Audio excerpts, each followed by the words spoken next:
What's going on, guys? It is Tom of Top 10 Wrestling, and welcome back to another video. It is Royal Rumble season, everyone. It's the best pay-per-view of the year, at least in my opinion. It's my favorite pay-per-view of the year in less than 2 weeks now. So I thought, how can I make a Royal Rumble video on a channel where it's primarily TNA content? So I thought I'd do a video where we talk about TNA wrestlers who entered the Royal Rumble and talk about how they did. There are some requirements to make this list though. So first of all, they had to have wrestled in TNA first before entering a Royal Rumble. So the likes of Kurt Angle, the Hardy Boys, Drew McIntyre, Scott Steiner, Bully Ray, R-Truth, they aren't eligible on this list. Second of all, they had to have had an actual run in TNA.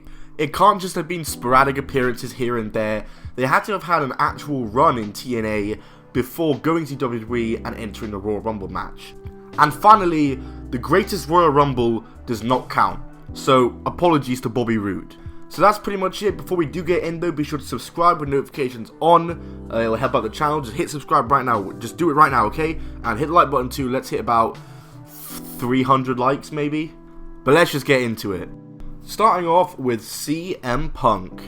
Let's just get CM Punk out the way, because as short as his run with TNA was, he was technically a wrestler for TNA before he signed with WWE and entered any Royal Rumble match. CM Punk had a very short run with TNA, a short and not so sweet run where he didn't really go anywhere.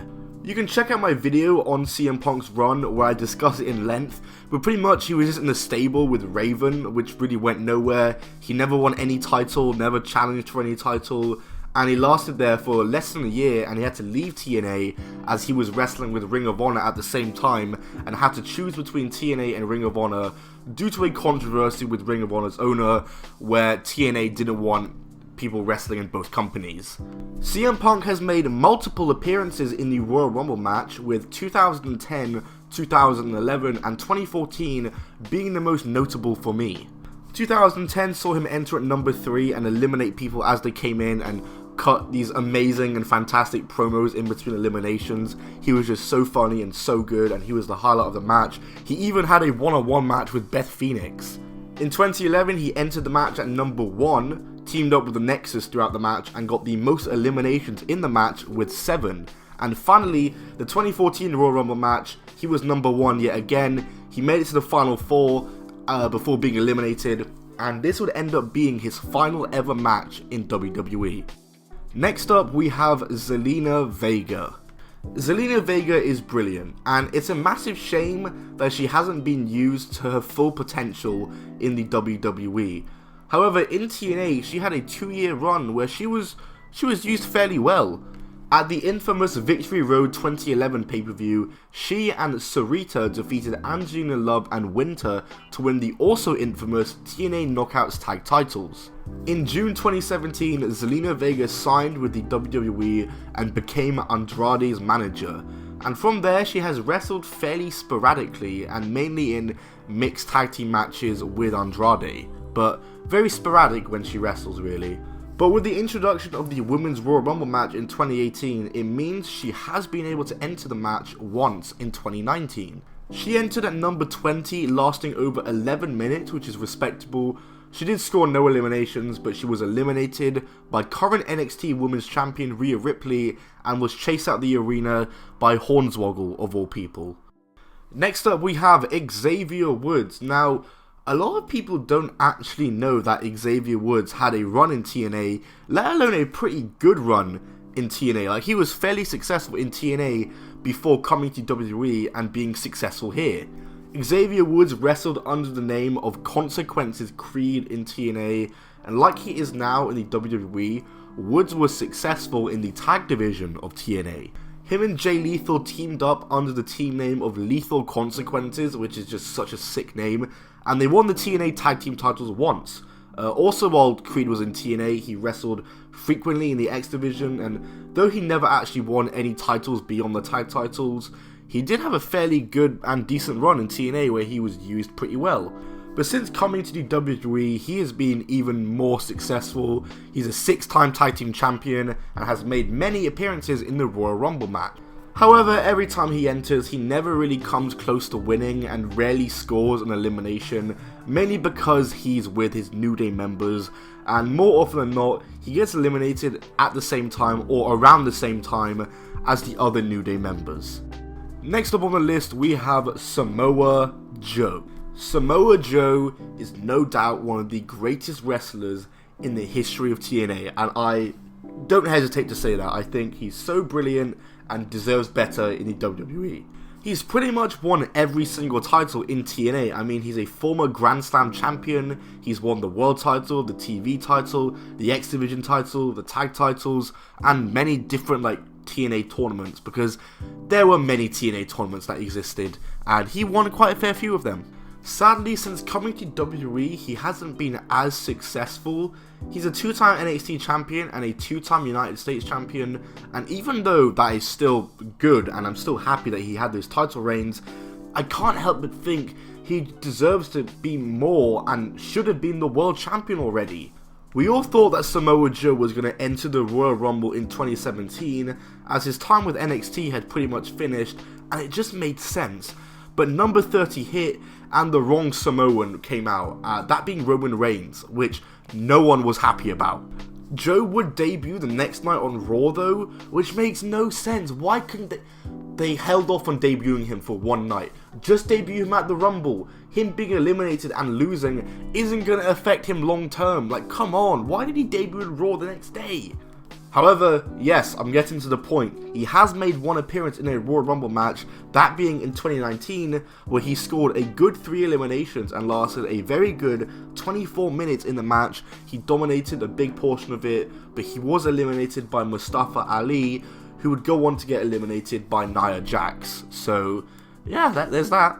So basically, I came to the conclusion through that Nia Jax is better in the Royal Rumble match than Samoa Joe is. Yeah. Next up, we have Awesome Kong, or Karma as she was known in the WWE.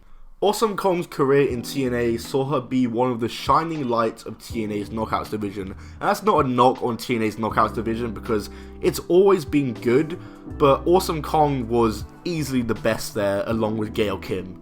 TNA treated their Knockouts division like stars for a long time before WWE started taking their women's division seriously.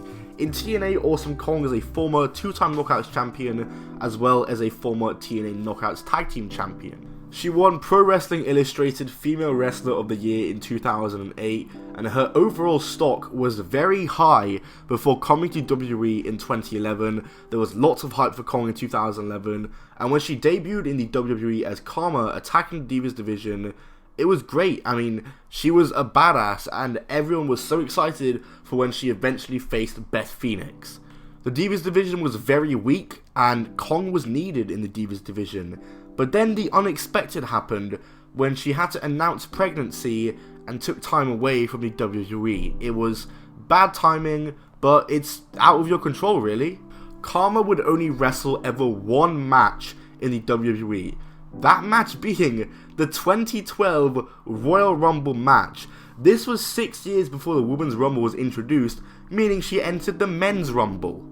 Kong entered the 2012 Rumble as a surprise entrant, a match that also included other surprise entrants being Road Dogg, Jim Duggan, all 3 announcers, and Ricardo Rodriguez? Kong lasted only about a minute, but she did scare off Michael Cole out of the ring, which was a great moment. She absolutely destroyed Hunico and just threw him over the top rope, and then hit her finisher on Dolph Ziggler before being eliminated by Dolph Ziggler. And finally, AJ Styles. I've said it before and I'll say it again, and I'm echoing the same sentiment as many other people that other people also share with me, but I believe that AJ Styles is the greatest wrestler to ever step foot in a TNA ring, and I'm talking in terms of his ability, his star power, his match quality, and of course his achievements. I mean, he's a multi-time world champion, multi-time X Division champion, a tag team champion, and for a long time was the biggest TNA wrestler to have never signed with the WWE. So when he did finally sign with the WWE, there was lots of buzz, but also lots of nervousness. Lots of people nervous that WWE wouldn't treat him as good as TNA did. But the fears have been put to the side as AJ Styles, since coming to the company, he has won the WWE Championship twice and won the United States Championship 3 times. His debut was picture perfect too, as he debuted in the 2016 Royal Rumble match, which remains to this day his only Royal Rumble match appearance to date. He entered at number 3, and though the moment was botched by Roman Reigns' face being shown rather than the stage, I'm still infuriated to this day. It was still an amazing moment. It was still great. I still popped so hard. And he lasted nearly half an hour and scored 2 eliminations in the Royal Rumble match before being eliminated by future rival Kevin Owens.